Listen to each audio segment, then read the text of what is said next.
अब ये करना तो बड़ा आसान है कि आपने जी मी टू कर लिया और आपके पास ऑर्डर्स आना शुरू हो गए। अब हमें किसको मी टू करना है, किसको मी टू नहीं करना।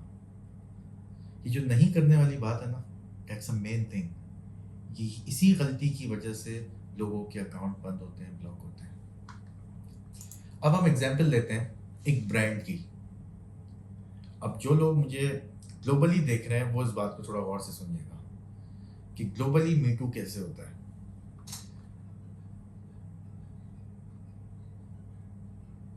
अब मैं इस लिस्टिंग का एसआईएन कॉपी करूंगा,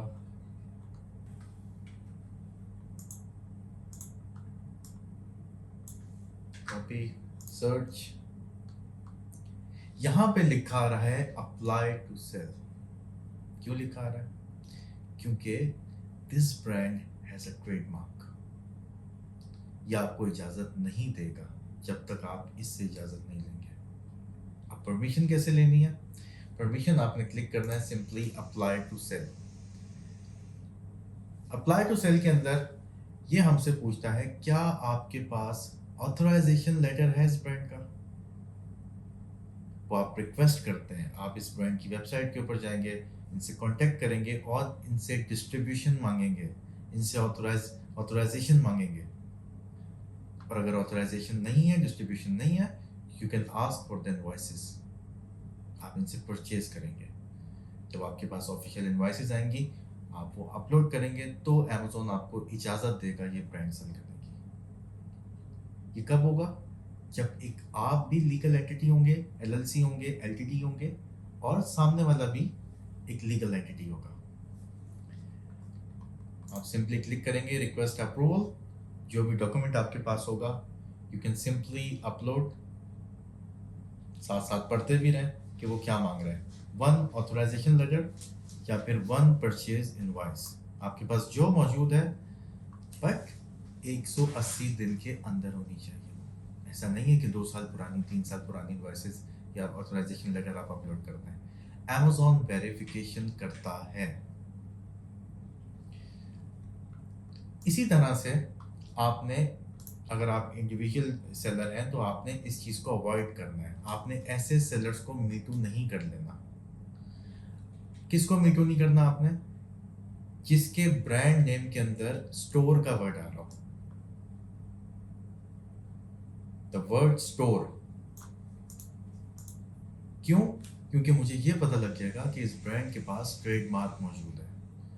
अमेजोन स्टोर लगाने की इजाज़त तब देता है जब आपके पास ट्रेडमार्क होता है। तो आप अपने ही अकाउंट के अंदर अपना एक स्टोर क्रिएट कर लेते हैं जिसके अंदर आपके सारे प्रोडक्ट्स मौजूद होते हैं। दूसरी चीज़, जब आप इन लिस्टिंग्स को स्क्रॉल डाउन करते हैं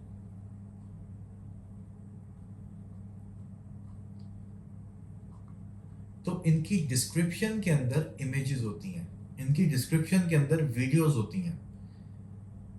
डिस्क्रिप्शन में इमेज जब होती है तो ये कहलाता है A+ कंटेंट।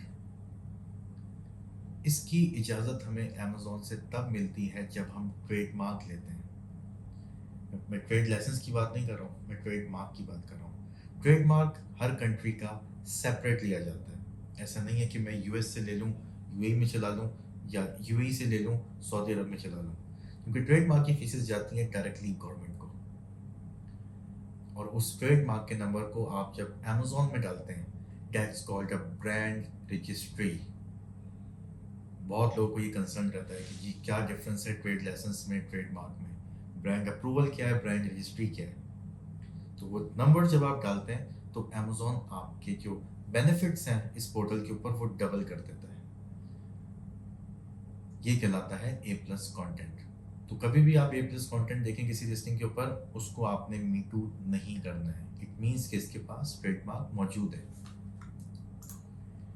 इसके बाद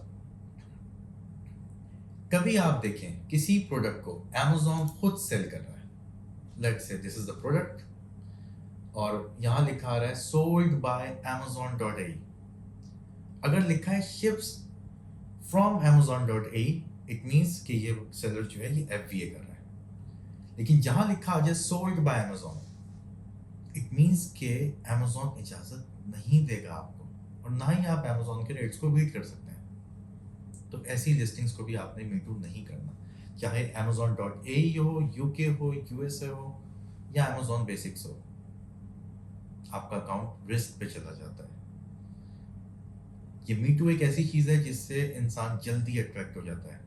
एक तो आसान है, प्रोसेस सिंपल है, जब ऑर्डर आए तब इंसान परचेज कर सकता है, सिक्योर इन्वेस्टमेंट है, लेकिन जितनी सिक्योर है उतना आपका अकाउंट रिस्क पे भी है।